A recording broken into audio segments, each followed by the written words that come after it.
National Broadcasting Company presents Radio City Playhouse, Attraction 11. Hollywood, California, Monday, June 29th. Presents the finest in motion picture entertainment, Academy Award. From Hollywood, Skippy, America's largest selling peanut butter. Cary Grant, Katharine Hepburn, and Jimmy Stewart. The Lux Radio Theater welcomes you all.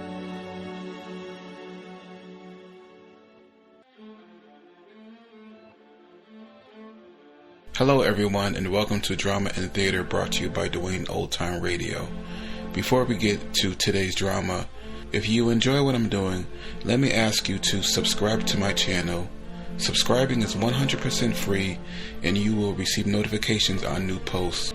Lastly, if you have a moment, write a short 1 or 2 sentence review or give a rating on your preferred podcast service. A positive review or rating would help me out a lot. And now, on to the show. Oh yeah, and thanks for your support. I really do appreciate it. We're Screen Directors Playhouse this week. 2 episodes from Screen Directors Playhouse.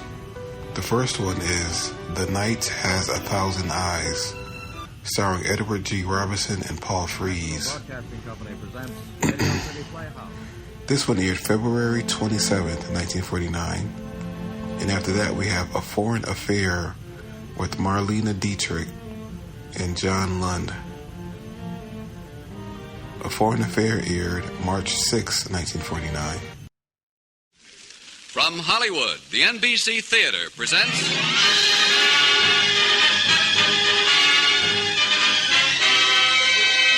Screen Directors Guild assignment. Production Night Has 1,000 Eyes. Director John Farrell. Star Edward G. Robinson.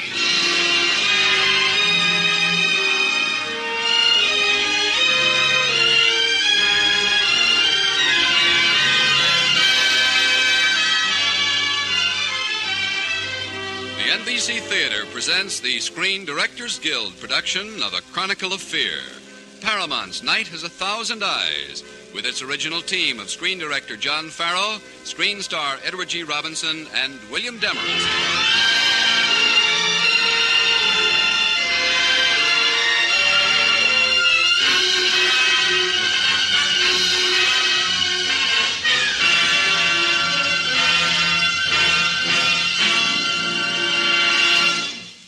Although technical and artistic skills are the everyday instruments of the motion picture director, the very heart of his craft is fashioned from another sort of knowledge, the knowledge of the world in which he lives, and that can be gained only by living a life rich in experience. Such is the background of tonight's guest on the NBC Theater. A native Australian, he has been a seaman, soldier of fortune, adventurer at large, and has made an enduring mark as a scholarly writer of fiction and non-fiction. Here, then, is the director of many famous Paramount films, such as Wake Island, 2 Years Before the Mast, The Big Clock, the soon-to-be-released Alias Nick Beale, and tonight's story, Night Has 1,000 Eyes. Ladies and gentlemen, Mr. John Farrow.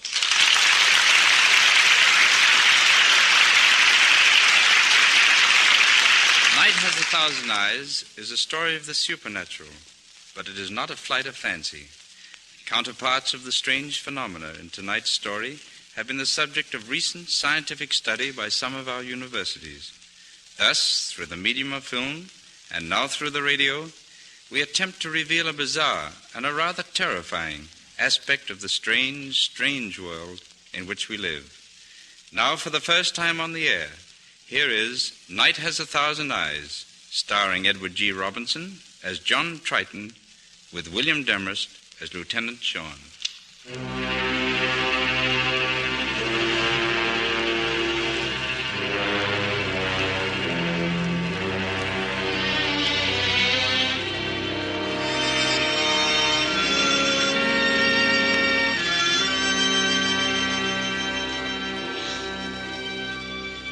In the drawing room of a fine suburban home, a young man named Carson reads a strange manuscript while the company listens gravely and silently. My dear Carson, as you read this manuscript, I will be dead. No one is to blame. My death was as certain as all the other strange events I foresaw. Some of you who have seen me die will doubt this story and dismiss it as a series of contrived events and coincidences. But you, Carson, and some of the others will know that there are things on Earth still hidden from us, still secret and unfathomable. I suppose most men can look back and see the exact point where destiny touched them. My destiny came upon me on the night of August 3rd, 1929. I was billed as Triton, the mental wizard. Like most mind-reading acts, it was a phony, but a first-class phony.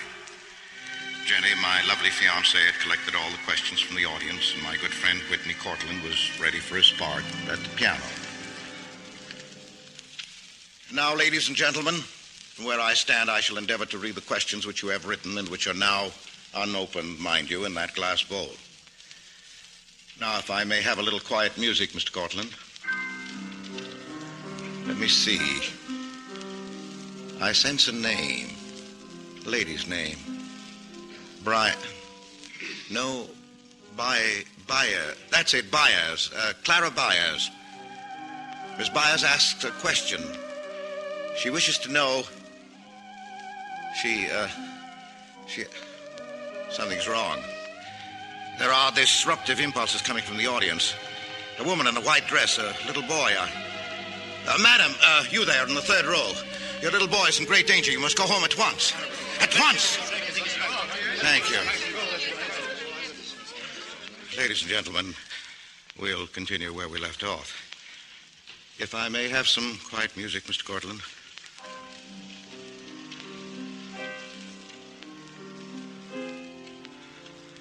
The incident disturbed me.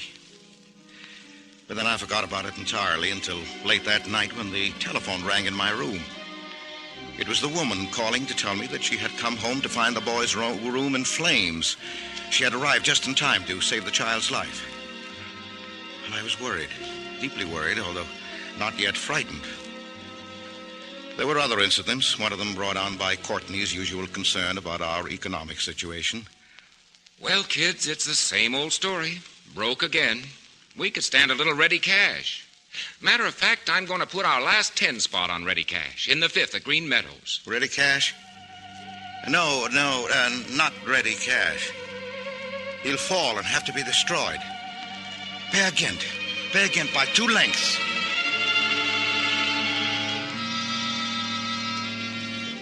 Ready cash fell and had to be destroyed. Peer Gynt won by 2 lengths. It occurred to me that we might make fortunes this way. I didn't want to. It scared me. I began having a crazy feeling that by telling them, I was making the things come true. I began to wonder, would anything have happened if I'd kept quiet? And then one dismal, rainy day, I had my chance to find out. I was coming out of the theater. A little boy recognized me and asked me for an autograph. And then he turned to skip away.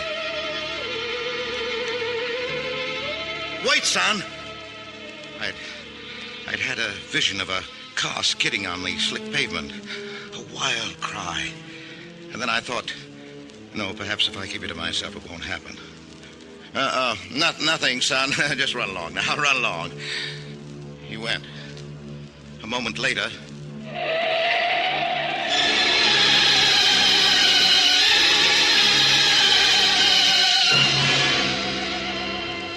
It was no use. After the boy's death, I knew I could foresee these events, but I was powerless to prevent their coming true. Look, Johnny, I just met a big oil man down in the lobby who wants us to come in on this Comanche Hills oil field. Well, so what? Well, do you suppose you could get a hunch on a sporting proposition like that? Might make us a lot of money. Oh, no, it's no good, Court. We're washed up on hunches. Why, Johnny? Well, because I'm scared, Jenny, plain scared. I haven't had a very good feeling about it myself, Johnny. Well, all right. We'd better get down to the theater then and earn it the hard way. Curtain in 20 minutes.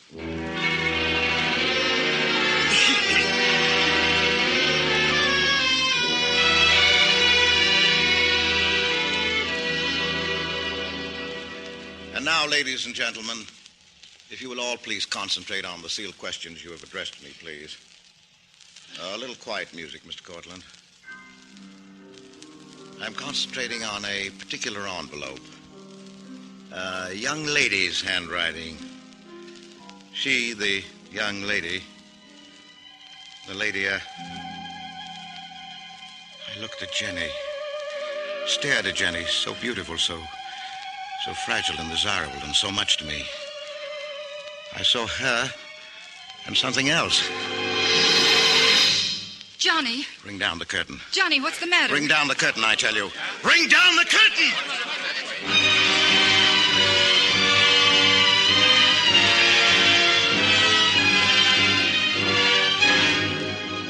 Are you sure you feel better now, Johnny? Oh, sure, Jenny.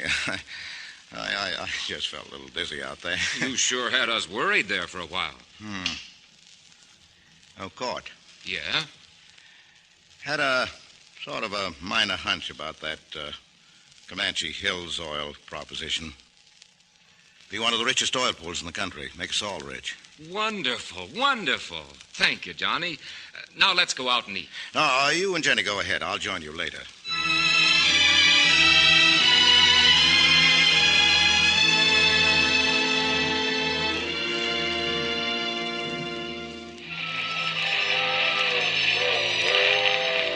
Maybe it was the wrong decision, but I went away. What I'd seen that night on the stage had been Jenny's death. If I stayed, we'd be married and there'd be a child. The child would live, but Jenny wouldn't. I had to go away to save Jenny's life and save my own sanity. I knew Cortland would take care of Jenny and Comanche Hills Oil would take care of both of them. Yes, but I knew I had to get away from people, especially the people I loved. I went away. It didn't work. A year later, I heard that Jenny had married Cortland.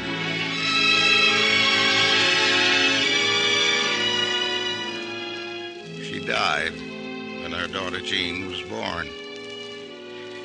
I read about it in Variety.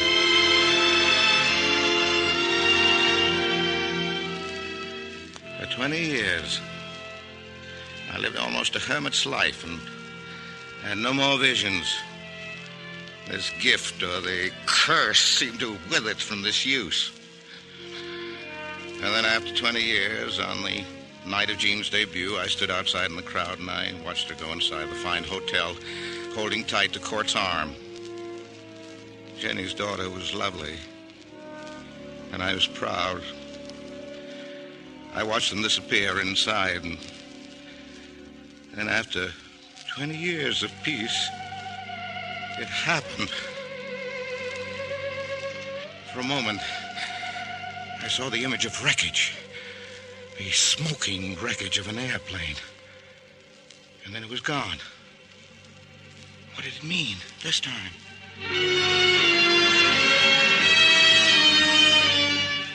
But nothing happened. And I forgot about it completely for 3 months. Until one day in my shop, I turned on a small radio I just repaired. Now the 11:55 news brought by your Comanche oil reporter. New York. Flying his converted Army bomber, Whitney Cortland, multimillionaire president of Comanche Oil, took off from LaGuardia Airport early today in an attempt to smash the East-West transcontinental record. He and his pilot, former Army flyer Richard Sims... No! That was Warren Jean.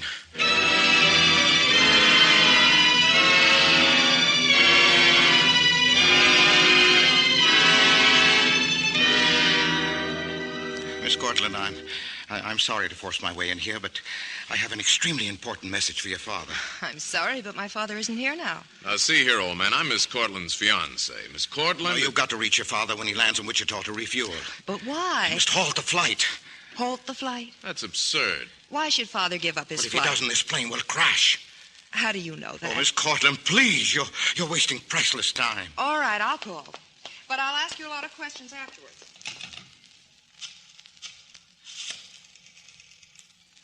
I want to talk to Wichita, Kansas Airport. I haven't the number. You make a practice of predicting plane crashes? Oh, no. I'll wait, thank you. Maybe just the planes of very rich men. Please. Perhaps you're betting that he doesn't beat the record. Hello? Hello, this is Whitney Cortland's daughter. When my father lands, have him call me immediately, will you? What? Oh, no. Oh,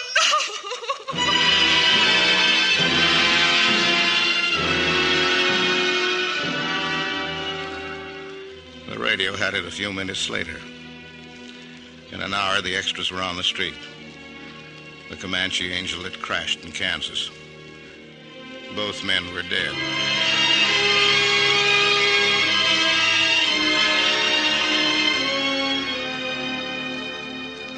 You've been very kind helping me over these past few days, Mr. Triton.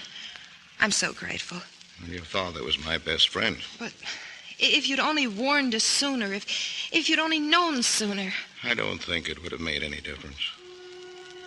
Mr. Triton, what's wrong? You have a new maid. Why, yes, why? You have an emerald bracelet. Yes. Get rid of the maid before the bracelet. Before... What? Please, tell me. Jean, it doesn't matter now. Why doesn't it matter? You mean not to me? You mean I won't need the bracelet? You mean I'm going to die too? Tell me. Yes. When? Soon. When? Before the end of the week. At night. Under the stars. Jean.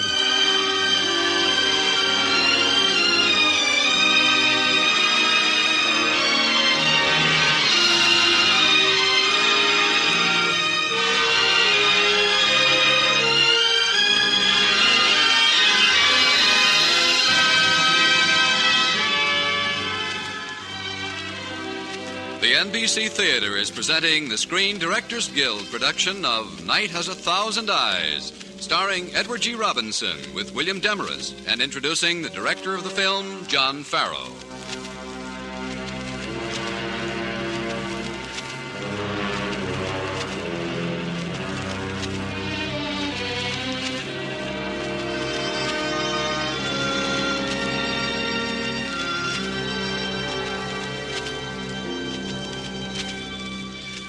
You remember, Carson, you went to the police.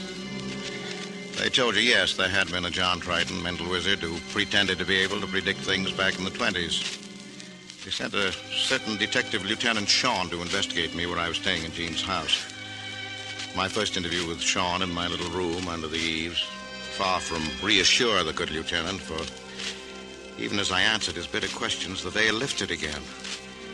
And I saw.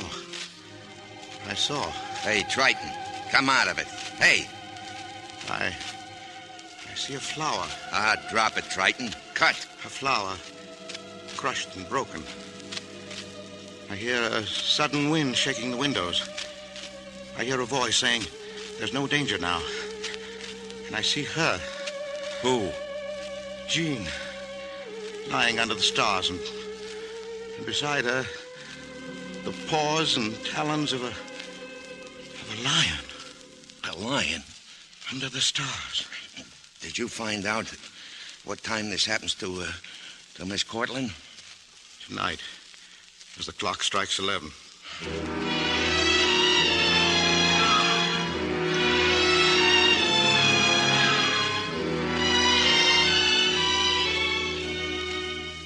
Lieutenant Shawn was all for arresting me at once. The rest of you were tolerantly skeptical, which saved me for a while. Downstairs with Jean and you, Carson, were two gentlemen, a Mr. Gilman. Mr. Gilman, president of Mid-Tide Oil. Good evening, Mr. Triton. And a Mr. Myers, attorney for Cortland's estate. How do you do, Mr. Triton? Together, we sat down, and for the next 2 hours, our lives were geared to the relentless machinery of the grandfather's clock that ticked away near the curtained archway. Frankly, I think this is ridiculous. Sitting around like this when we should be looking for a packet of missing options. I'm sure I'll find them, Mr. Myers. They'll be worthless in 36 hours. Jean, are you sure you can't remember where your father put those options? Please, Mr. Gilman, I'm much too upset.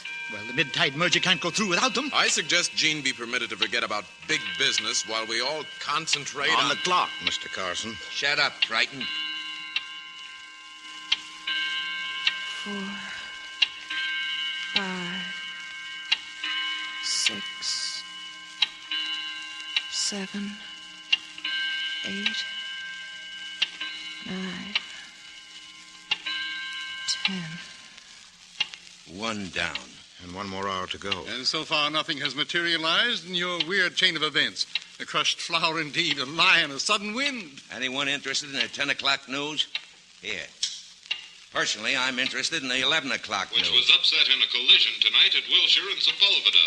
The lion escaped when a trailer truck rammed the... Turn that off. Lion? Lock the doors. Lock the windows. Put out some light. I'll lock up and go through the whole house. Thanks, Gilman. Well, there's the lion. We haven't heard a wind, or seen a crushed flower, or heard anyone say... Don't say it. Sorry. Hey, those carnations in that vase, get them out.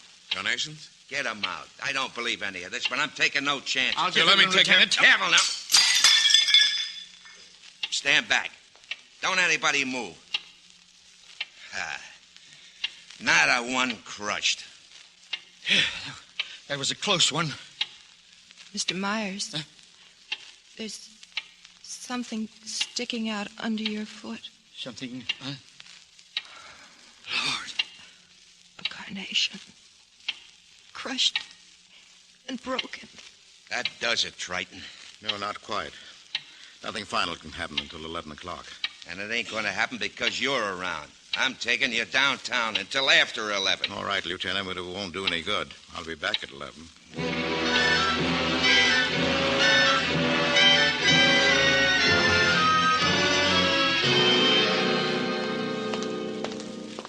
Stand still, Triton. Relax. Yes, but I tell you, Sean, if you let me return to Jean's house, there's a chance I can use this power of mine to save her. You put on a good show, Triton. Only I ain't buying. Now, listen. You've a man in the cell here. His name is Amos Block. I see him in the cell now, a suicide. You don't say. Well, there's one I can check on. Hello. Quinn? Sean. How's Block doing? Uh-huh. Thanks. In his cell playing solitaire. Well, nevertheless, I see him in it. Now I'm going to leave you with the boys here and go back to Miss Cortland's. Be good, huh?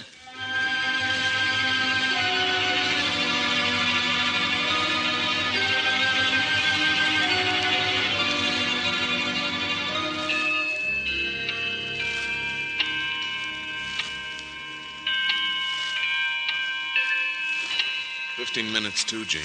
Yes. Yeah, everything is under control. It's very copacetic. Oh, dear. Close that French window. Close it. I'll close it, Lieutenant. I thought Gilman took care of that. Where is Gilman, by the way? There. That does it all right. Sudden wind. Yeah. I'll get it. Yeah? Oh, yeah, Quinn? No. Amos Block hung himself in his cell, but he can't do that. That's suicide. Hey, look, I want Triton here before it strikes 11. I don't care how, but get him here. What time is it? 10:47. Oh, Lord, you made the night too long.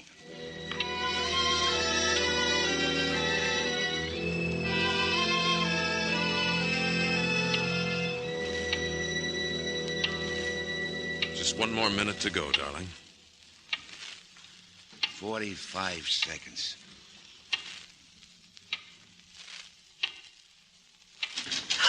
Oh, Mr. Myers. Well, folks, you can forget the lion. They just killed it over at Veteran Hospital. Oh, thank goodness. This is it. 11 o'clock. Elliot. Yeah? Back to back with me. Miss Cortland, get between us. Don't anybody move. I'll shoot the man who does.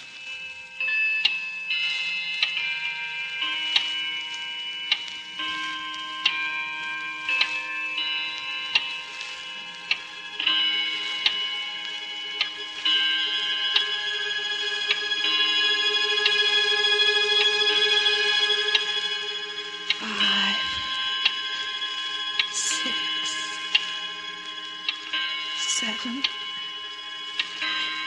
8, 9, 10, 11.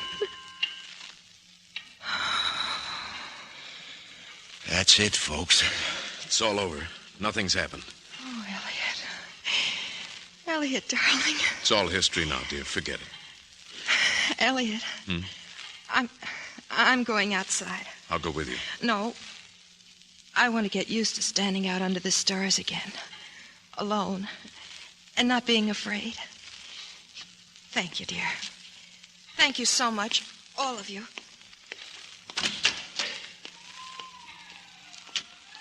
I'll say this for Triton. He sure called his shots except that voice saying there's no danger now.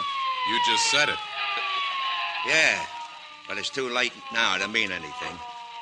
Ain't it? Sean. Come in, Professor. Come in. Where is she? Where's Miss Cortland? Outside. You let her go outside? It's after 11. No, it's not. Look at the clock. That clock is wrong. It was right. Well, then it's been tampered with. I've got to go to her. Stop. Triton! Haul her, I'll shoot. It's too late for that. After him. He mustn't get near Jean.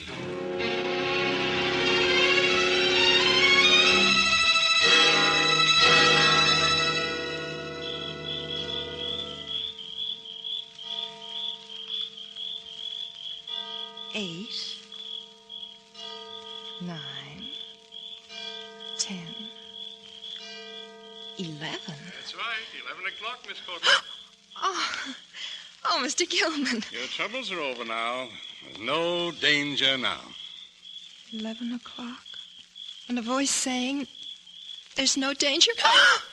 He must have meant you. No, you don't. No, please. Gilman, let go of her. Let go of her, you fool. There he is, Sean. Right. Get him.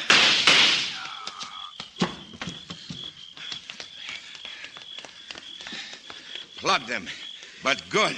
Jean, are you all right? Oh, Elliot. It's all right, Jean.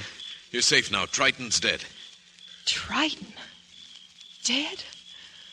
But it was Gilman who tried to kill me. Gilman, he didn't want those options found. But I didn't think he'd resort to murder.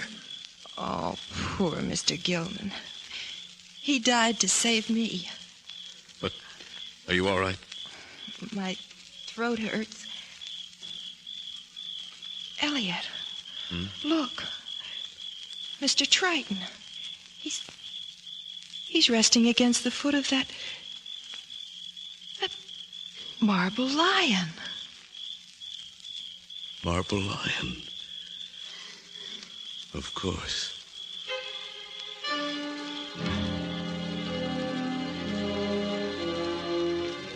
And that, Carson, ends this dark diary. I foresaw everything, even my own death. And tonight at headquarters, I finished this diary. I left it in my pocket for you to find. Only time and the expanding wisdom of mankind will confirm the story in years to come. For there are reaches of the mind still undreamed of. And there are many mysteries of time and space and spirit to be shown to us.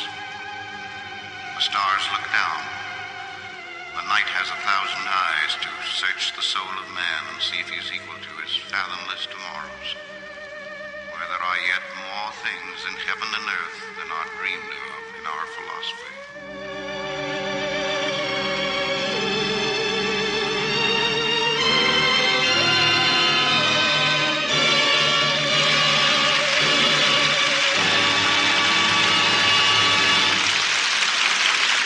In a moment, we'll return with our stars. Next week, the NBC Theater brings you another first in radio, a full-hour production of director Billy Wilder's great Paramount film comedy, A Foreign Affair. And starring in this hour-long drama will be Rosalind Russell, Marlene Dietrich, and John Lund. And now, here again are tonight's stars, Edward G. Robinson and William Demarest, and screen director John Farrell. John, it's been great fun for Bill and me, slipping back into character for our parts Tonight Has 1,000 Eyes. Well, I just hope Bill here doesn't start having one of his visions again. What, you mean cool, solid Bill Demarest is in tune with the supernatural? He thought he was. No, wait a minute. I know what you're talking about.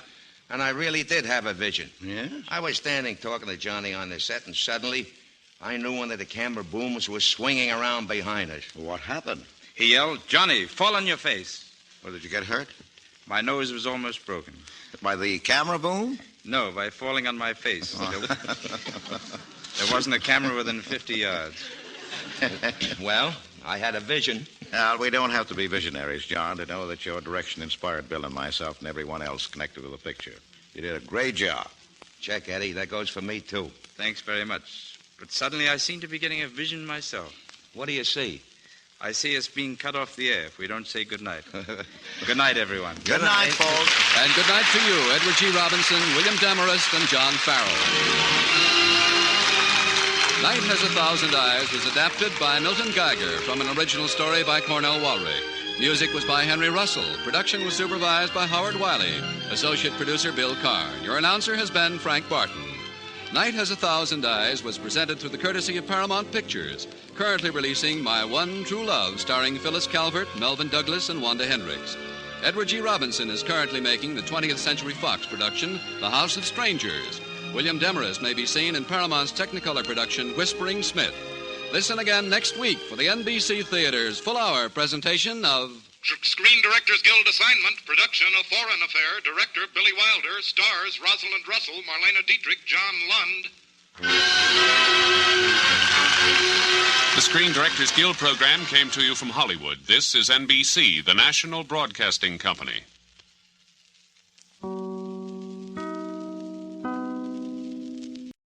From Hollywood, the NBC Theater presents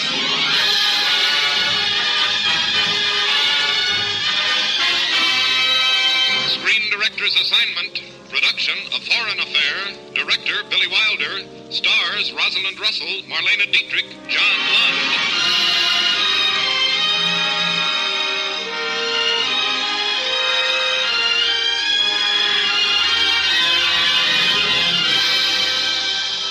The Hollywood Screen Directors present an hour-long excursion into laughter. Paramount's Academy Award contending romantic comedy, A Foreign Affair, starring Rosalind Russell, Marlene Dietrich, and John Lund, and introducing the director of the film, Billy Wilder.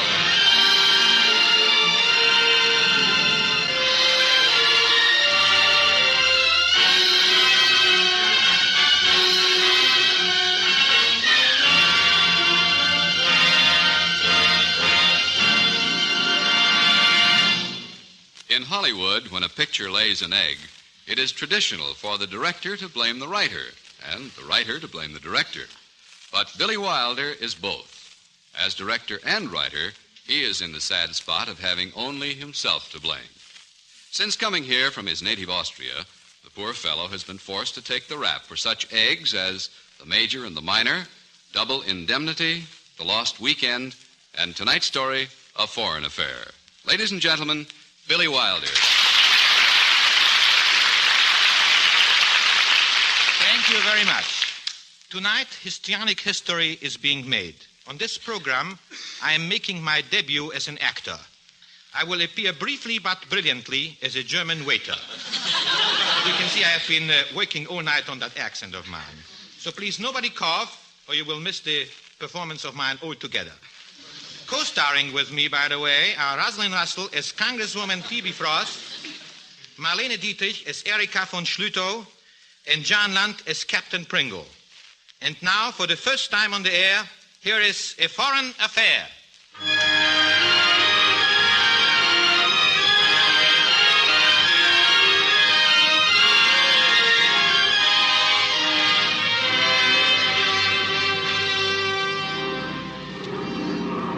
An American transport plane is flying toward the greatest rubble heap on earth, the city of Berlin.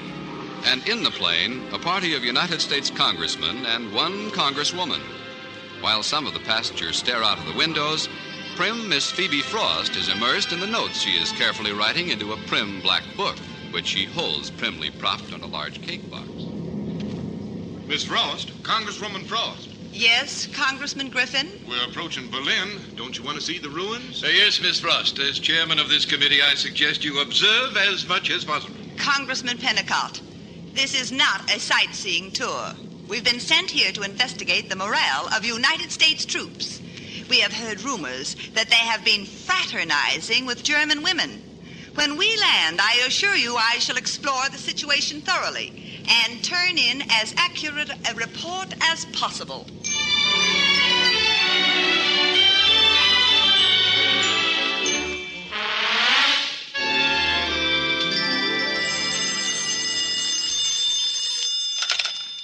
Captain Pringle, the Notification Department. No, have the papers sent over tomorrow. That's right. I have an honor guard formation at the airfield this afternoon for some globe-trotting congressman. Goodbye. Well, Lieutenant Lee, you look despondent. What's the matter, boy? Oh, it's these German dames. They're murder. You mean Trudy, the fireball Fräulein? What happened? I lost her. You run out of candy bars? A Russian sergeant came along with a pound of rancid butter. You're an amateur, Lee. Now, I wouldn't be afraid of a Russian general with a ton of caviar.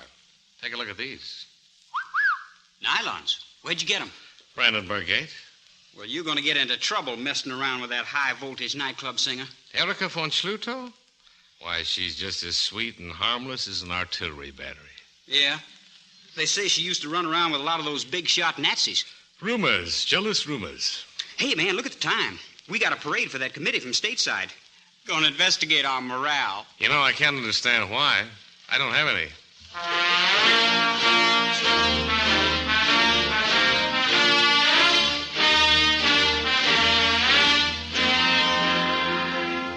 Sir, the honor guard is formed. Parade! Rest! Once more, gentlemen, it is our honor and privilege to turn out with a brass band and welcome a visiting committee. This time it's to investigate our morale. It seems back home they've got the idea that all we do is swing in hammocks with beautiful blonde Fräuleins and swap cigarettes for castles on the Rhine. Well, some of you do go overboard once in a while. This isn't a Boy Scout camp. We've got a tough job to do, and by and large, we're handling it darn well. Now, this committee is going to be here for 5 days. I'm counting on you men to behave. Period. Now I see our guests have arrived. Harmony! Attention!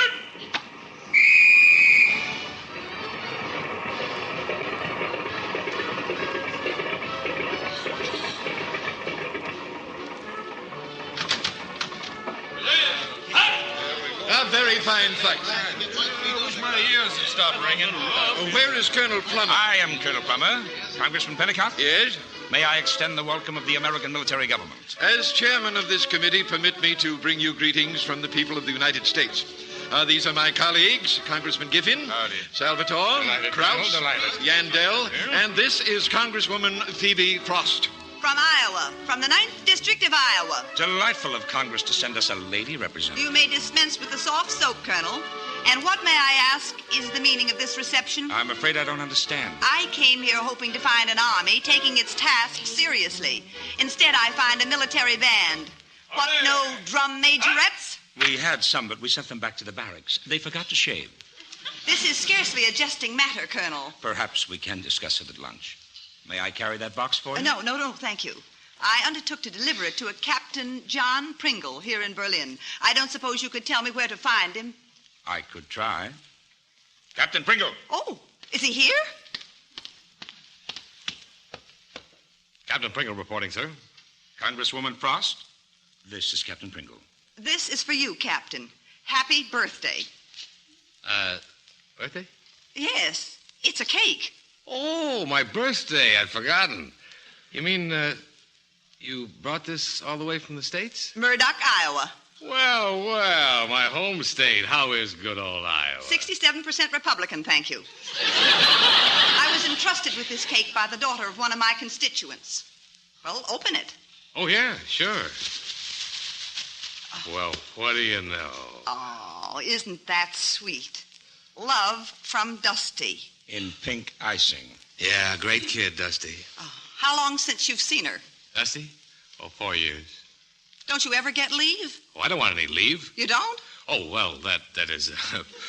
personal feelings don't matter here. Winning the peace, you know? Oh, that's fine, but... Captain Pringle... Yes, ma'am?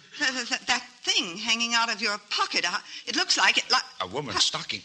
Captain Pringle. Colonel Plummer, do your officers usually go around looking like the hosiery department at Macy's? Stocking? Oh, you mean this stocking? Oh, well, my mother sent me these. Just got them today. And the color just matches your arm. Yes, I mean, no. They're a present for Dusty. I'll mail them from here. Surprise, you know. It's her birthday next month. Why, Captain Pringle, how thoughtful. And now here you are with a birthday cake all alone. Well, they'll be my buddies. We'll open a case of root beer, light the candles, sing some songs.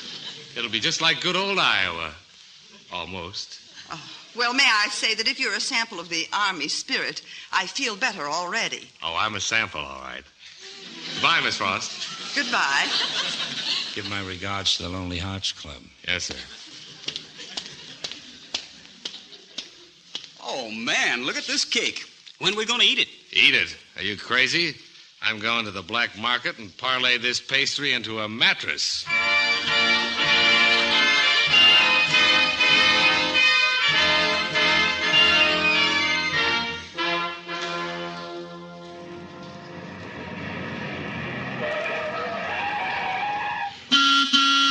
Hey, you up there. Erica. Johnny? Is it you? That's my signal. Come on, throw down the key. Okay, mattress, come with Daddy.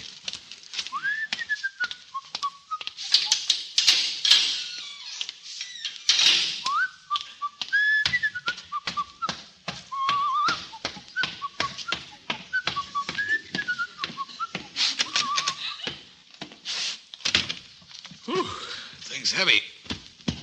Hey, woman! Erica! Here I am, Johnny. You great, big, gorgeous blonde Don't doll. hold me so tight, Johnny. You're hurting me. Why are you so mean to me? Listen, you menace. I worry about you. I bring you presents, and you tell me Presents? Where, Johnny? Where? Hey, get out of my pockets. What is it, Johnny? Now, come on, lay off. You're tickling me. Oh, stockings. Oh, they're so sheer, so beautiful. Sure. And I brought you another present. Where, Johnny? What? A mattress. A real mattress. Where did you find it? Well, it started out as a half a dozen eggs and a cup of sugar. But you're not going to get it. Johnny, the one on my bed, it's a ruin, like Berlin. I can't sleep. No mattress will help you sleep. What you Germans need is a better conscience. I have a good conscience. I have a new Führer. You. Heil, Johnny. You heil me once more and I'll knock your teeth in. How, Johnny? With a kiss? Like this?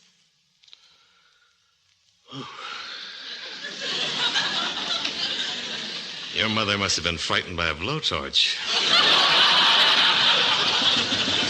Who's that? With my luck, it's Eisenhower. Oh, Johnny, hide in the other room. Right. Coming, yes, coming. Your name's Schluto? Well, an American military policeman. Your name Erica Schluto? No. You're the dame that sings at the Lorelei nightclub? Yes. And your name's not Erica Schluto? My name is Erika von Schluto. Ooh, von Schluto. Nobility, huh?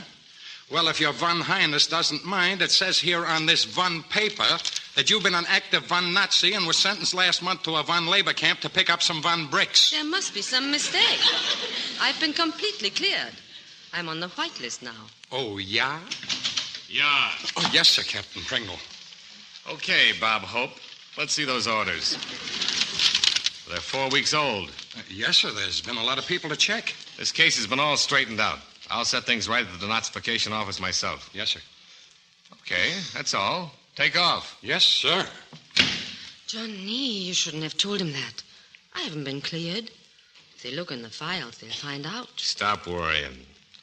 I signed your papers. Johnny, you could get into trouble. I got into trouble the day I met you. Goodbye, baby doll.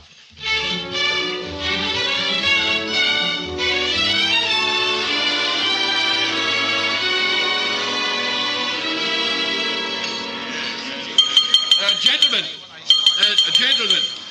As chairman of the committee, I wish to thank Colonel Plummer and his staff for this pleasant and educational luncheon. But now, duty calls. If you gentlemen and Miss Frost will just go along with Lieutenant Fairfield here, he has arranged a tour of the area for you. Right this way, please. Visiting congressman. Sometimes I'd like to send a committee to investigate morale in Washington. Call it. What the devil? Oh, Miss Frost. Say, you'd better run along or your party will leave without you. Iowans, Colonel Plummer, are not the type for guided tours.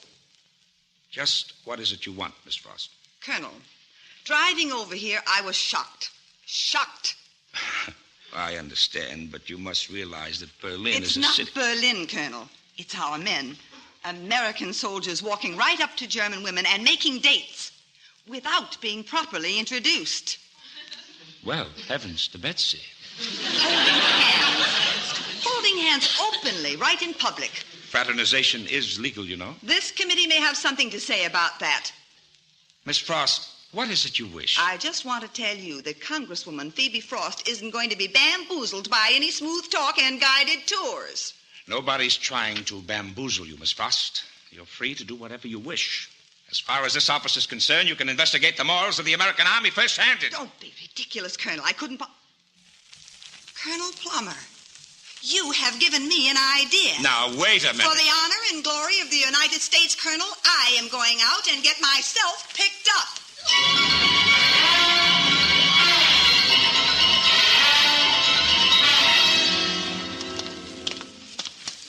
So what's with it? Did you have any luck with the German doll? Nah. I says to her, look, I am Private Joe Bilks of the United States Army. Yeah, what does she say? She says she already has a candy bar. Oh, yeah. A plutocrat. Well, Hey, do you see what I see? Wow. A size 14. Somehow she don't look like a German girl. Oh, that is strudel if I ever saw one. Come on. Hey, Fraulein. Ein Moment, Fraulein. Hold on a minute, will you? Guten afternoon, Fraulein. Oh. Hiya, Strudel. Yeah. Hey, you get that? Yeah, the conversation is launched. Strudel, das ist mein Freund Mike. Mike. Yeah. And das ist my friend Joe. Yeah. Fraulein, you like little Tanzenmachen? Lorelei Cabaret? Huh? Yeah. What's the matter with her? Yeah. Oh, fine. This kid kills me. All she can say is yeah. That's bad.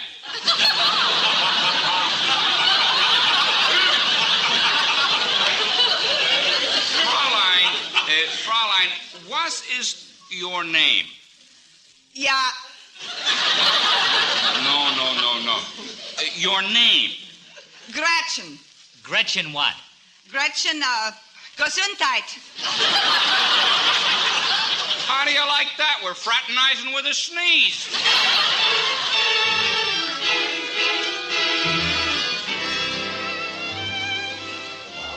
Some hot spot, the Lorelei, huh, Fraulein? Ah, she's a dope. Hey, here comes the champagne. Put it right here, waiter.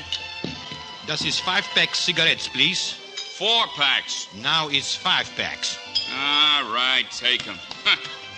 This is eine kleine clip joint.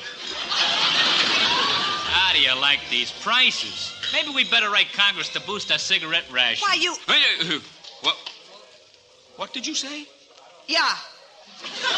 And a girl with a vocabulary like that, you could run for Congress yourself back home. So what's Congress? A bunch of salesmen that's got their foot in the right door. Listen, for my dough, you can have Congress and the Senate in 10 points. 20 points. 15 points. I'll take it. You got it. Hey, get a load of that. You want me to sing, boys? Yeah. Oh, brother. That is strudel a la mode. Hubba, hubba. Want to buy some illusions, slightly used, second-hand. They were lovely illusions, reaching high, built on sand. They had a touch of paradise, a spell you can't explain. For in this crazy paradise, you are in love with pain. Want to buy some illusions, slightly used, just like new. Such romantic illusions, and they're all about you. I'll sell them all for a penny. They make pretty souvenirs. Take my lovely illusions, some for laughs, some for tears. Want to buy some illusions, slightly used, second-hand. They were lovely illusions, reaching high, built on sand. They had a touch of paradise, a spell you can't explain. For in this crazy paradise, you are in love with pain. Want to buy some illusions, slightly used, just like new. Such romantic illusions, and they're all about you. I'll sell them all for a penny. They make pretty souvenirs. Take my lovely illusions, some for laughs, some for tears. Thank you, boys. Thank you, boys. Thank you. Psst. Erica, Johnny. come here, behind this pillar. What's the matter, Johnny? You see over there? That woman? That's no woman, that's a congressman. She thinks I'm Jack Armstrong, the all-American boy. Jack Armstrong? Oh, never mind. I just don't want her to see me. Hey, that's the kind of pastry makes you drool on your bib. They say she was right up there with them major league Nazis. Goebbels' girl or Goering's, one of them anyway. How does she get away with it? She hooked herself some big army brass. Hey, do you think this Sphinx here can dance? Come on, Gretchen. How's mit kleine Tanzmachen, huh? Come on, Gretchen. Loosen up. Don't you know how that to do... cake. Hmm? That's the cake I brought from Iowa. The cake on the table. Gretchen, what are you saying? Let me go, you big ape. Oh, brother, let me out of here. Waiter, where did you get that cake? What you want? I know that cake. I brought it from Iowa.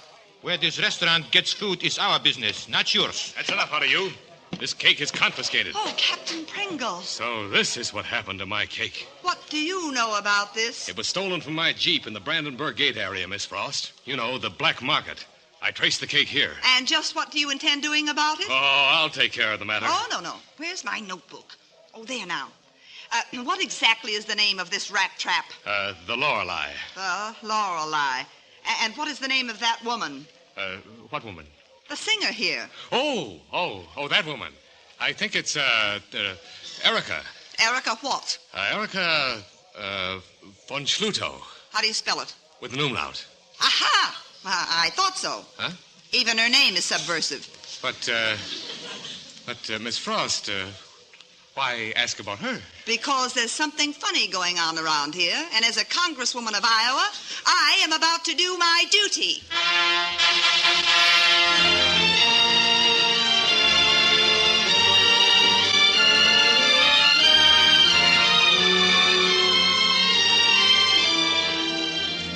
And so, gentlemen and Miss Frost, that's why I asked you to this conference. You had to get the picture. When we moved into Germany, we found a country of open graves and closed hearts. We've tried to turn it into a civilized state. It's a tough, thankless, lonely job. Oh, sure, some of us get out of line occasionally. But remember this. For the first time in history, you're asking the same generation of soldiers to be both valorous and wise. Splendid. As chairman of this committee, Colonel, let me tell you we buy every word of your speech. Yes, sir. I don't buy it. I know, Miss Frost. You're from Iowa. What about notorious Nazi sirens parading themselves before our boys? What about that? For instance? Erika von Schutow. That's who works, if that is the word for it, at a dive called the Lorelei. Pardon me, did you say Erika von Schutow? I did. I must ask you to drop this particular matter. Aha. You're hiding something, Colonel Plummer. There are some things which must be left to the discretion of the military. The last time someone tried to gag me, Colonel, he tried it with a mink coat. But I didn't stop talking until the president of that particular company wound up in jail, even though I did get pneumonia that winter.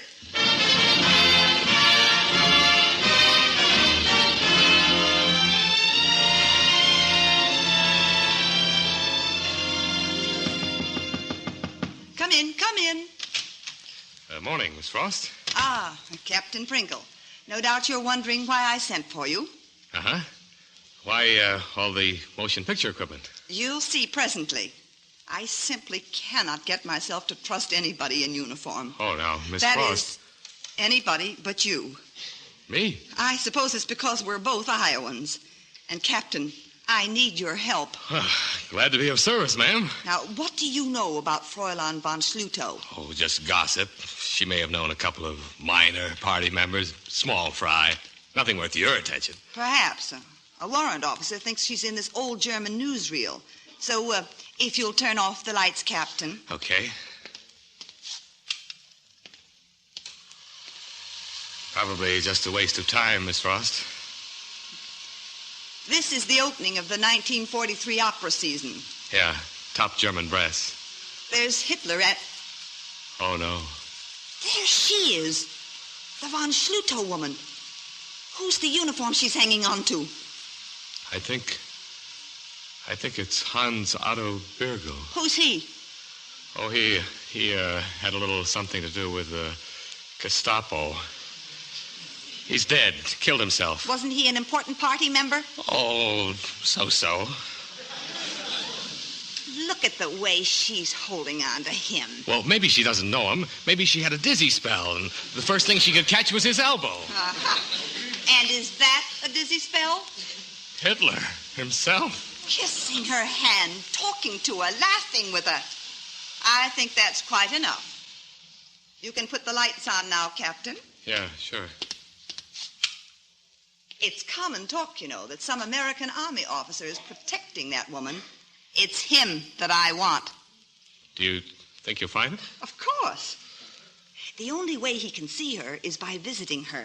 She can't come to him. You're so right. Therefore, to catch him, we've got to watch her place. Smart idea.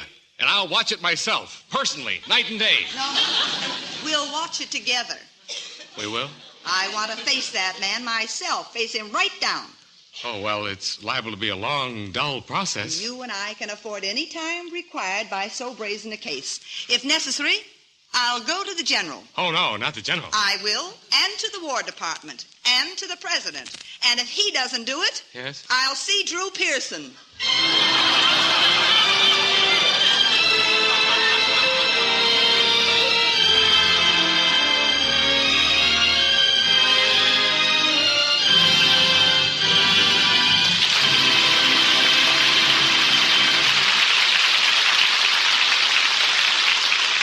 Our full-hour presentation of A Foreign Affair continues in just a moment. But first, a word about next week's show. Starting next Sunday, the NBC Theater will be heard over most of these stations at 9 p.m. Eastern Standard Time, just a half hour later than heretofore. And our story next week is the gay and charming musical You Were Meant for Me, starring Academy Award nominee Dan Daly in his original role. Our presentation of A Foreign Affair continues after a brief pause for station identification.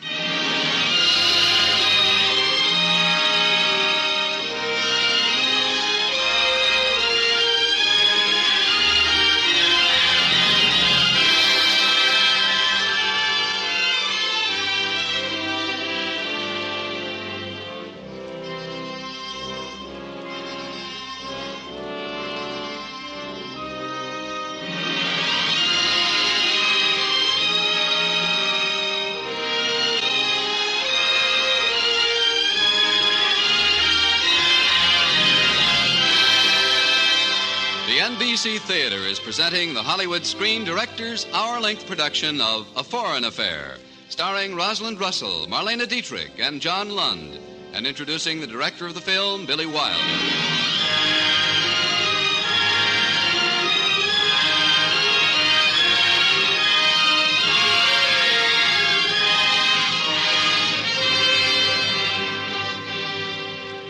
Life in Berlin is becoming very complicated indeed for Captain John Pringle. Johnny has joined Congresswoman Phoebe Frost in tracking down the American Army officer who's been carrying on an affair with Erika von Schlutow, a nightclub singer and former girlfriend of Nazi Hans Otto Bergel. The task has proved to be an unusually frustrating one for the captain, since he happens to be the man Phoebe Frost is looking for. Right now, Johnny Pringle is doing his best to dampen her Iowa enthusiasm as they sit parked in his Jeep in front of Erika's bomb-shattered apartment. Oh, it's after curfew. Since then, she won't be coming tonight. She's waiting for somebody, or she wouldn't leave the lights on. Maybe she's pickling peaches. Not her. Pickled peaches. Golly, you must miss Iowa. Oh, sure. No morale problems there. We had the lowest juvenile delinquency rate in the country. Till 2 months ago. What happened? A little boy in Des Moines took a blowtorch to his mother. We dropped right back to 16th place. Must have been humiliating. It was, especially for the little boy's mother. A Republican, you know. Well, those things do happen. Oh, golly, I'm sleepy. Look out for that horn. Shh. Oh, I'm sorry. Uh-oh, that did it. What was that? Crickets? Something dropped. It's a key. A key? Oh, whatever for? Apparently the man honks the horn. That's the signal. Johnny? Johnny? Come on, hide into the shadows. Johnny? Where are you, Johnny? Johnny. His name's Johnny. Well, there's lots of Johnnies in the Army. But this eliminates all the Jims, Bobs, and Georges. Johnny. A hussy. Is somebody here? Oh. Hello, Johnny. I don't know who you're referring to. I am Captain Pringle of the United States Army, and this lady with me is a member of the Congress of the United States. And we have reason to believe that you are consorting with a member of our armed forces. What gives you that idea? The key you dropped. Oh, that was for the milkman. Facts, Miss von Schlutow, if you please. You are an American woman. What is the man's name? No lipstick. And what a curious way to do your hair. Are you now, or have you ever been connected with a member of the Armed Forces of the United States? If so, what is his name? Perhaps if you change the line of your eyebrows a little. I'm sorry, but I don't know what you're talking about. Good night. Gute Nacht. Gute Nacht, Captain. Whatever your name is.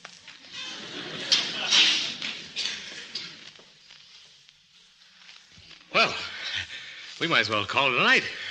I suppose I do look awful. No, you don't. We were only allowed 60 pounds of luggage. I didn't bring any makeup. Never let another woman tell you how you look. No lipstick. Ask a man. No mascara either. I think you look charming. In a wind-blown sort of way. You're just being polite. Oh, no, really. You're sweet. Now, getting back to that woman, the man behind her, he must really be important. Important enough to cover up for her. Oh, I don't know. You read stories like this every day in the papers. That's it. Papers. The man must have signed her papers. Oh, no. Find the signature on her papers, and we've got our man. Well, it's getting late. Let's go home now. No, I want to see that file right now. In the middle of the night? Shouldn't we get permission? Did we get permission to land in Normandy? Let's go.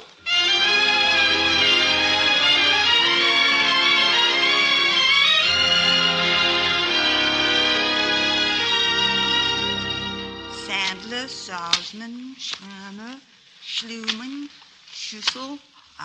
Here were Schlutos. Anton, Emil, Frist, Gottfried. No Erica. No, Erica? Oh, that's too bad. Well, come on, let's go. I have to write my grandmother a letter. I've neglected her shamefully. Oh, well, I could have sworn Captain Pringle. It's Erica von Schluto. Von. It's under von. Oh, no. Why, that's silly. Like O'Brien. You wouldn't look under B. You'd look under O. All right. Let's look under O. Under V. Oh, it must be here. Now, von Resnick, von Rotelsheim. Did it ever occur to you that there might be some extenuating circumstances? This man is making a mockery of his country's uniform. That's a hot one.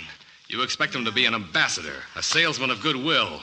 Well, that's not the way it works. Von Suppose you stop playing detective and ask yourself why he skidded off the road. Von Sandberg, I'll tell you why. No moral breaks, Von Salmon. Sure, he's going too fast. Only during the war, he couldn't go fast enough. Get on that beachhead. Get through those tank traps. Speed, lots of it. Then the war's over, and you expect him to ram on those brakes and stop like that. Von Salzburg? Yes, Captain Pringle, just like that. Von Sargis, Von Sasten. Maybe he needs a little affection. Or would you know about that, Congresswoman Frost? Are you human enough to know about affection?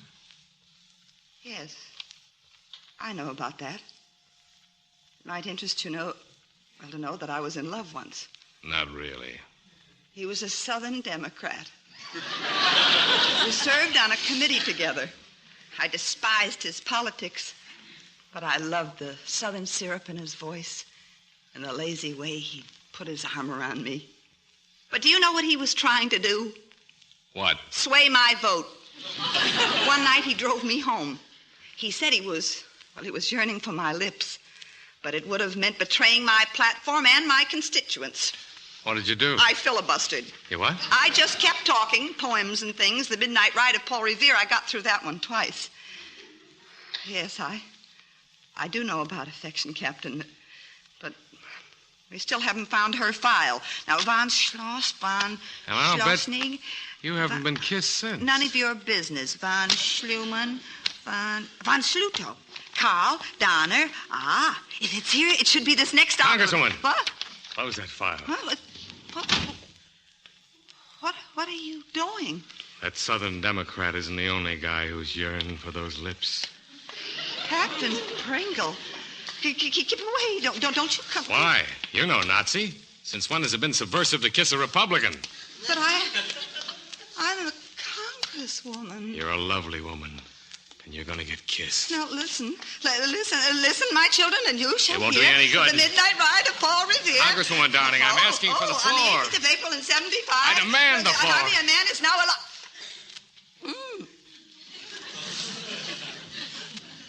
Oh, you're entirely out of order. Objection overruled. Oh, John. Come on. Let's get out of here. I know where there's a beam of moonlight with your name on it. But the file. Bright moonlight or dusty old files? What'll it be?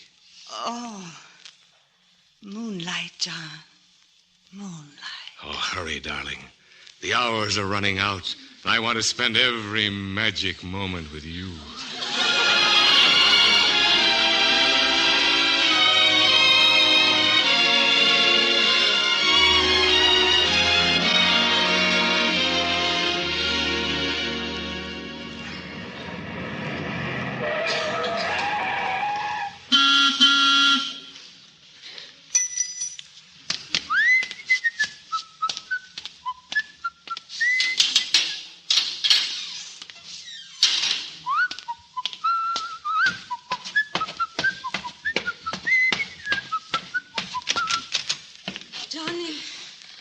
darling. It's been so long.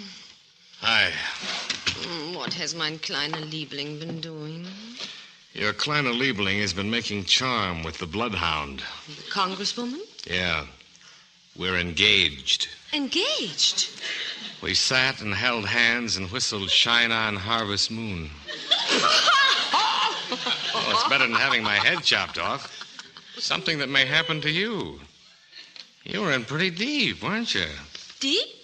What deep? You and Hans Otto Birgel. He's dead. And that Führer of yours, kissing your hand, little jerk. Don't talk like that. Why not? How much of a Nazi were you, anyway? Oh, Johnny, don't be cross now. I love you very much. Now, isn't that nice? I want to go with you to America. I want to climb the Statue of Liberty. You want to get down in that basement at Fort Knox?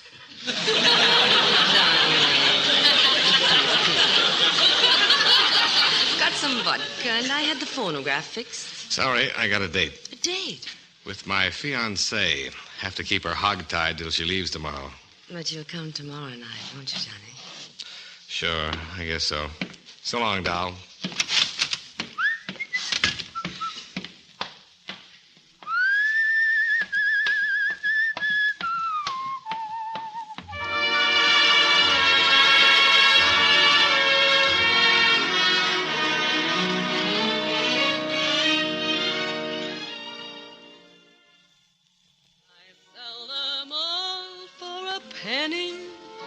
They make pretty souvenirs.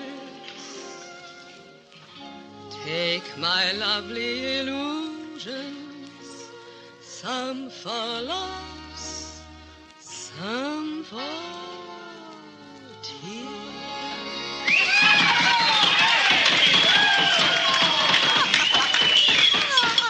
I never knew champagne could taste so good.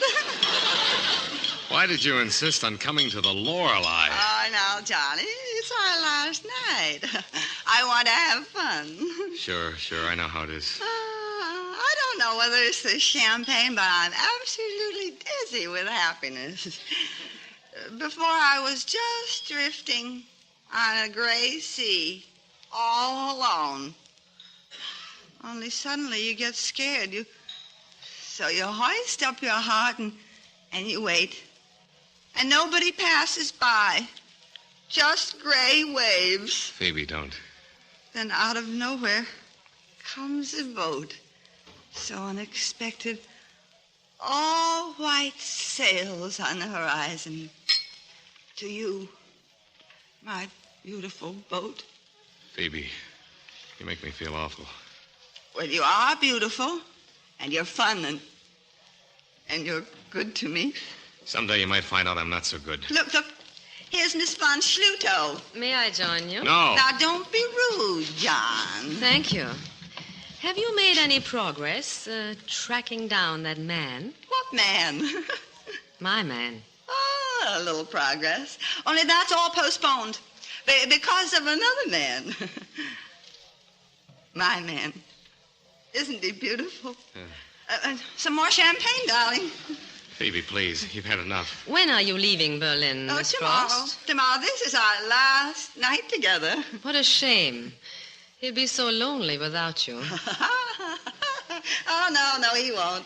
He'll think about his little Phoebe, won't you? Sure I will. Night after night, all alone in his barracks.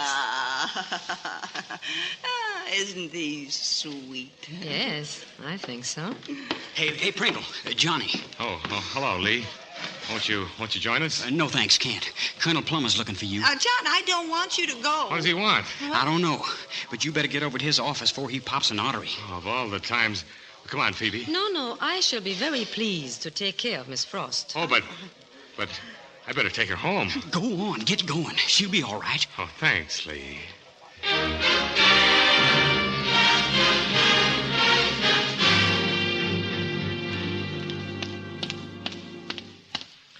Captain Pringle reporting, sir.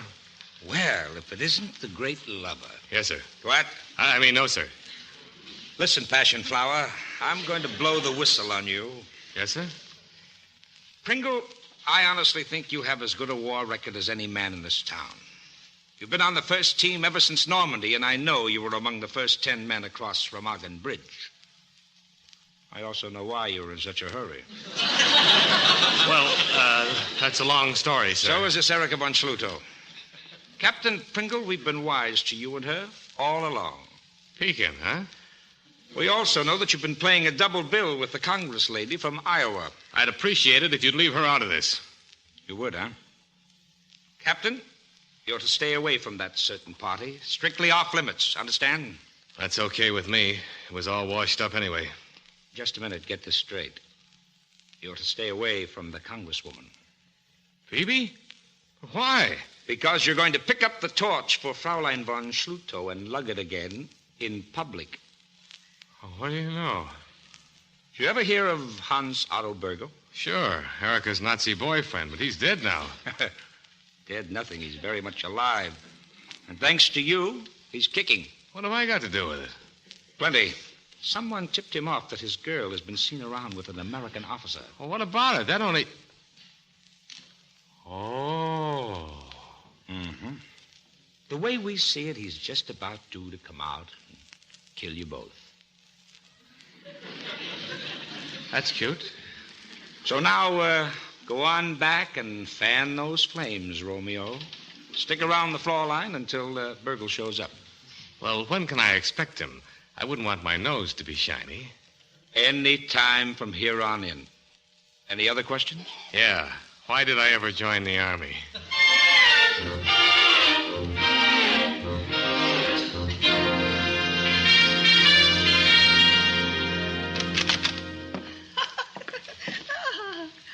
I feel so wonderful. Sit down, Miss Frost. Oh, but you still haven't told me why you asked me up here to your apartment. It's very simple, Miss Frost. Huh? I want my man. Ah, the American officer? You are still a little drunk, and maybe that's good. Because this is a beastly thing I'm going to do. But you must understand what happened to us here. We've all become animals, with exactly one instinct left: self-preservation. It has been a life of misery. But now I found a man, and through him a roof and a job and food, and I'm not going to lose him. Oh, why tell all this to me? Because you want the same man. What? What did you say? Here, take my handkerchief. You'll need it. You mean John? He's such a nice boy, really. He hated what he was doing to you, you know. He came up here so miserable and sorry for you. There's his signal. That couldn't be John. But it is.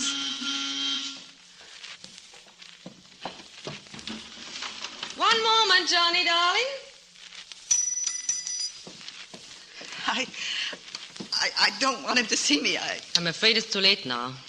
Just sit over there in the corner. Hiya, doll baby. Hello? What's the matter? No kiss for your kleine Liebling? Oh, I'm sorry I had to show up at the Lorelei with that Congress dame. She doesn't mean a thing. Nothing, Johnny? Just laughs. Come on, break out that vodka of yours and... Oh. You're a very funny man, Captain Pringle. I'm sorry. So am I. Not for myself. For you. For you.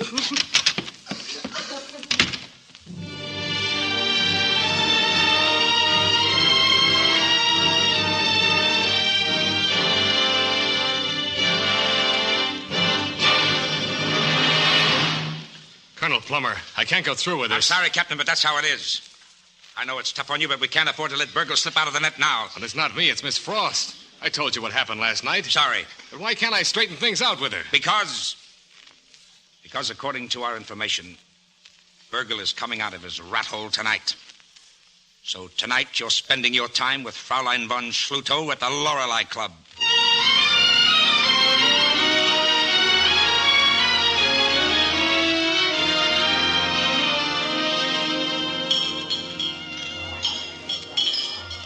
Johnny, I didn't expect you. That makes two of us. Tonight I have a surprise for you.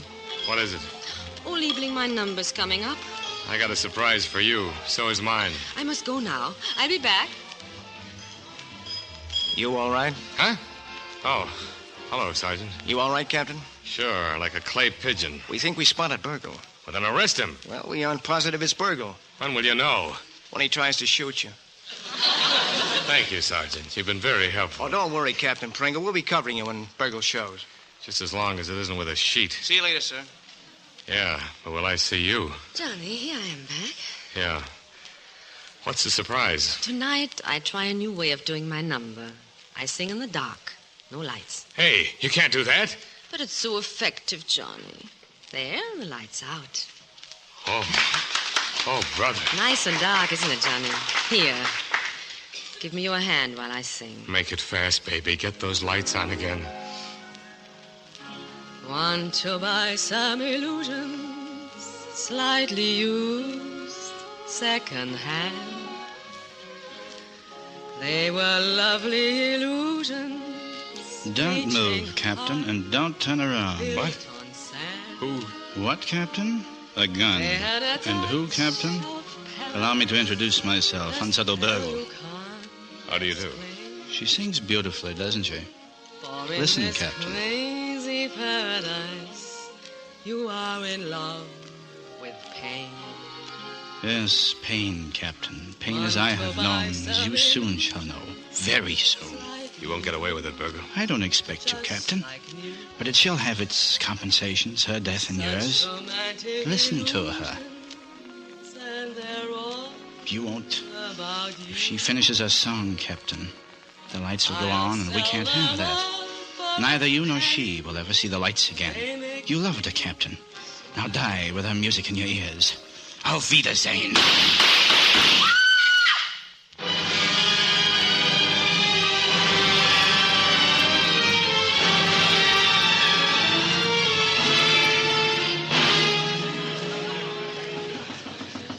Come in. Colonel Plummer, Well, Miss Frost, sit down, please. you wanted to see me? Yes. Yes, there's something I want to talk to you about. You know, Miss Frost, there's a lot of rubble around here. You walk around on it, you're apt to get conked by a loose brick. Please, Colonel Plummer. I feel kind of responsible about that loose brick. That certain captain... No, I don't want to hear anymore. There's not much to be said in his defense, but there is this. He isn't enjoying his little romance with Fraulein von Schulte. I'm not listening. Miss Frost, Captain Pringle has been acting as a decoy to trap the Fraulein's old boyfriend. Hans Otto Burgle? Yes, he's alive. You mean John was acting under orders? It had to be that way after he met you. You see... Oh. Excuse me. Colonel Plummer. Lieutenant Fairfield, military police. Yes, Lieutenant. There's been a shooting at the Lorelei. I'm on my way over there now. Any particulars? Nothing. Right, I'll meet you there. Miss Frost, you better come with me. There's been a shooting. John? I don't know. Let's find out.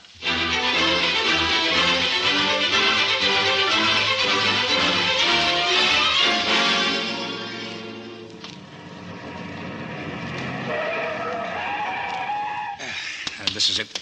Come on. Okay, Lieutenant Fairfield, where is he? Under that sheet. Dead. Oh. You wait here, Miss Frost. I'll have a look. Mm-hmm. 2 plugs right through the kisser. Right to the... Oh. Oh, she fainted. No sense of humor. Where's Pringle?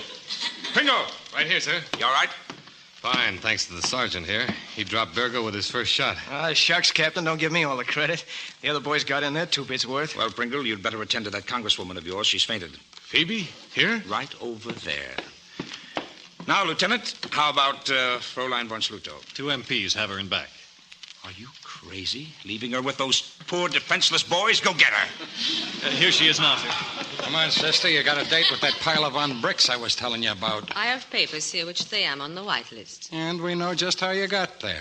It wasn't exactly, if you'll pardon the non-Aryan expression, kosher. I don't understand. If you just ask Captain Pringle. Forget Captain Pringle. Colonel Plummer, sir. Colonel Plummer.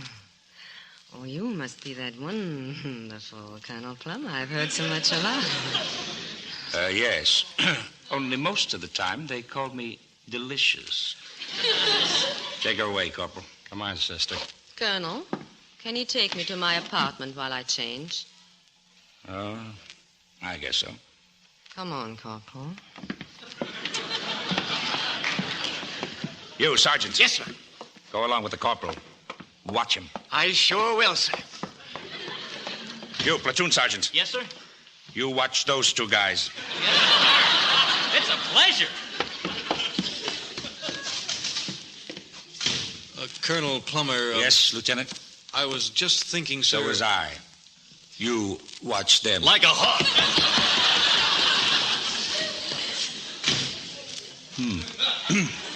Come to think of it, I'd better watch him.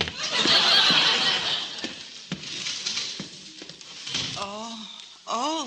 Phoebe, darling, Oh, Johnny. What happened? you fainted. He said there were 2 slugs in your kisser. There ought to be. Oh, no. I'm sorry about everything, except the time with you. John, help me up. There now. John, I love you. Oh, no. Oh, me, I'm just a wham boy. Kind of guy you needed. Somebody to marry. Well? Oh, not me. I'm a heel, certified, got papers to prove it. John, come here. John. I tell you, I'm a heel. You're a man, and you're going to get kissed. Oh, now listen, Phoebe. Listen. Listen, my children, It you won't shall do hear of you the midnight any ride of good. Paul Revere Come on the on, 18th of Captain April of Darling, 75. I'm asking for the floor. Hardly I a demand man is now the alive. floor. You're entirely out of order. Objection overruled. Oh, Phoebe, Yes, John.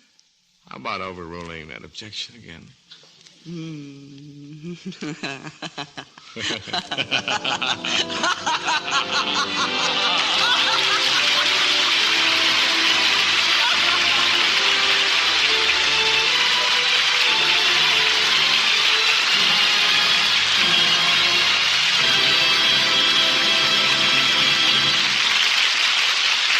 just a moment, our stars will return.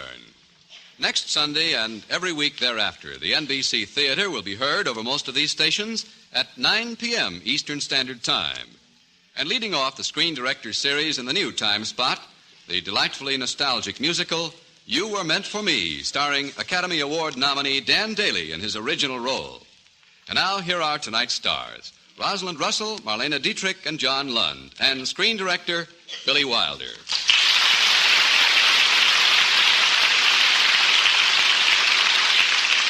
Okay, Billy, as a director, you're entitled to sound off. What did you think of our performance? Well, since you asked me, I thought that... No, wait a minute, John. Why let Billy Wilder do all the criticizing? That's right. He tried his hand at acting himself tonight.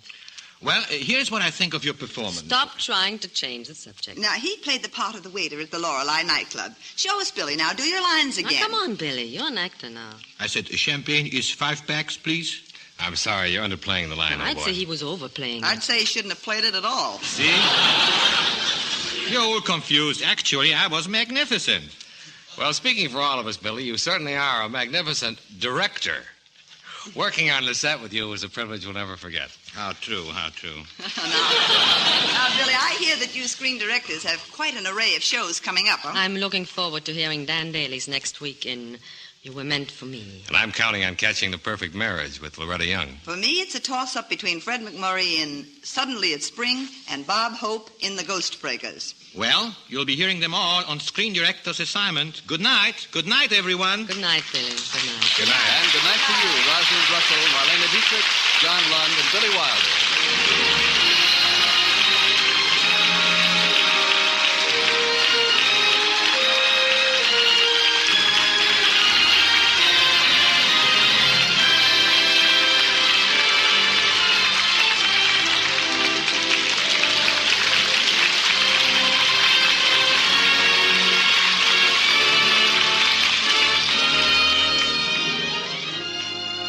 Tonight's cast included Wally Mayer, Henry Rowland, Herb Vigran, Gil Stratton Jr., Sam Edwards, Eddie Fields, Clark Gordon, Dan Riss, Bob Bruce, Paul McVeigh, and Helen Andrews. Script was by Richard Allen Simmons. Original music composed and conducted by Henry Russell. Production was under the supervision of Howard Wiley. Associate producer Bill Karn. Your announcer has been Frank Barton. A Foreign Affair was presented through the courtesy of Paramount Pictures, whose current release is the Technicolor production Whispering Smith, starring Alan Ladd, Robert Preston, and Brenda Marshall. John Lund is soon to be seen co-starring with Paulette Goddard and MacDonald Carey in the Paramount picture Bride of Vengeance. Rosalind Russell will soon be seen in the new Columbia Pictures comedy My Next Husband. Listen next week at 9 p.m. Eastern Standard Time when the NBC Theater presents Screen Director's Assignment. Production, You Were Meant for Me. Director, Lloyd Bacon. Star, Dan Daly.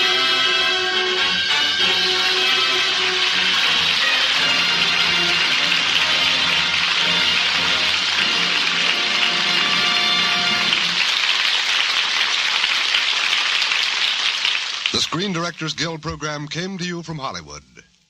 This is NBC, the national broadcasting company.